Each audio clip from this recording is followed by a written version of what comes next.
નમસ્કાર મારા વિદ્યાર્થી મિત્રો, આજે આપણે આ વિડીયોના માધ્યમથી જાણીશું ગુજરાત પોલીસ કોન્સ્ટેબલની ભરતી વિશે। મારા કેટલાક વિદ્યાર્થી ભાઈઓનો સપનો છે ખાકી, પરંતુ તેમણે આ પોસ્ટ વિશેની સંપૂર્ણ જાણકારી નથી। તો આજે હું આ વિડીયોના માધ્યમથી તમને ગુજરાત પોલીસ કોન્સ્ટેબલ ભરતી વિશેની સંપૂર્ણ માહિતી આપીશ, જેથી કરીને આ વિડીયોમાં તમે અંત સુધી જોડાયેલા રહેજો।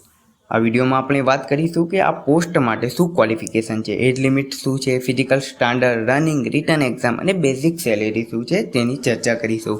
તો અંત સુધી બનાયેલા રહેજો। સૌથી પહેલાં આપણે જોઈ લઈએ કે પોલીસ કોન્સ્ટેબલ માટે શું ક્વોલિફિકેશન છે। તો તેના માટે તમે 12 પાસ હોવા જરૂરી છો। ત્યારબાદ આપણે વાત કરીએ એજ લિમિટની। તો ગુજરાત પોલીસ કોન્સ્ટેબલ માટે મિનિમમ તમારી ઉંમર 18 વર્ષ હોવી જરૂરી છે। તેની વય મર્યાદા 18 થી 33 વર્ષની છે।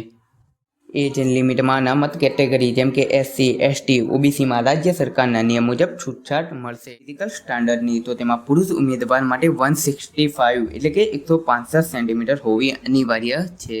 અને ત્યારબાદ ચેસ્ટ મેજરમેન્ટમાં ચેસ્ટ એ 79 સેન્ટીમીટર હોવી જોઈએ અને ત્યારબાદ ચેસ્ટ ફૂલાવીને 5 સેન્ટીમીટર વધવી જોઈએ એટલે કે 84 સેન્ટીમીટર ચેસ્ટ હોવી જરૂરી છે।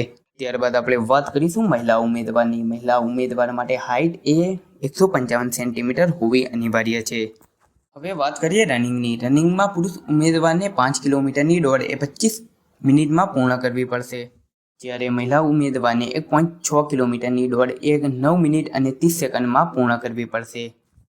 હવે વાત કરીએ રિટન એક્ઝામની, જે MCQ બેઝ હોય છે। આ રિટન એક્ઝામમાં સામાન્ય જ્ઞાન, લોકલ અધિકાર, કમ્પ્યુટર જ્ઞાન, આપત્તિ વ્યવસ્થાપન, ગુજરાતનો ઇતિહાસ, ભારતનો ઇતિહાસ, બંધારણ, ભૂગોળ વગેરે વિષયો સાથે તમારે આ પરીક્ષાના પ્રશ્નો હલ કરવા પડશે। હવે આગળ વાત કરીશું ગુજરાત પોલીસ કોન્સ્ટેબલની સેલેરી, કે જે 19,950 રૂપિયા પર હેન્ડ સેલેરી છે। આવા જ વિડીયો જોવા માટે અમારી ચેનલને સબસ્ક્રાઇબ કરો અને તમારા મનમાં થતા પ્રશ્નો તમે કોમેન્ટમાં લખી શકો છો, જેનો હું ઉત્તર આપીશ।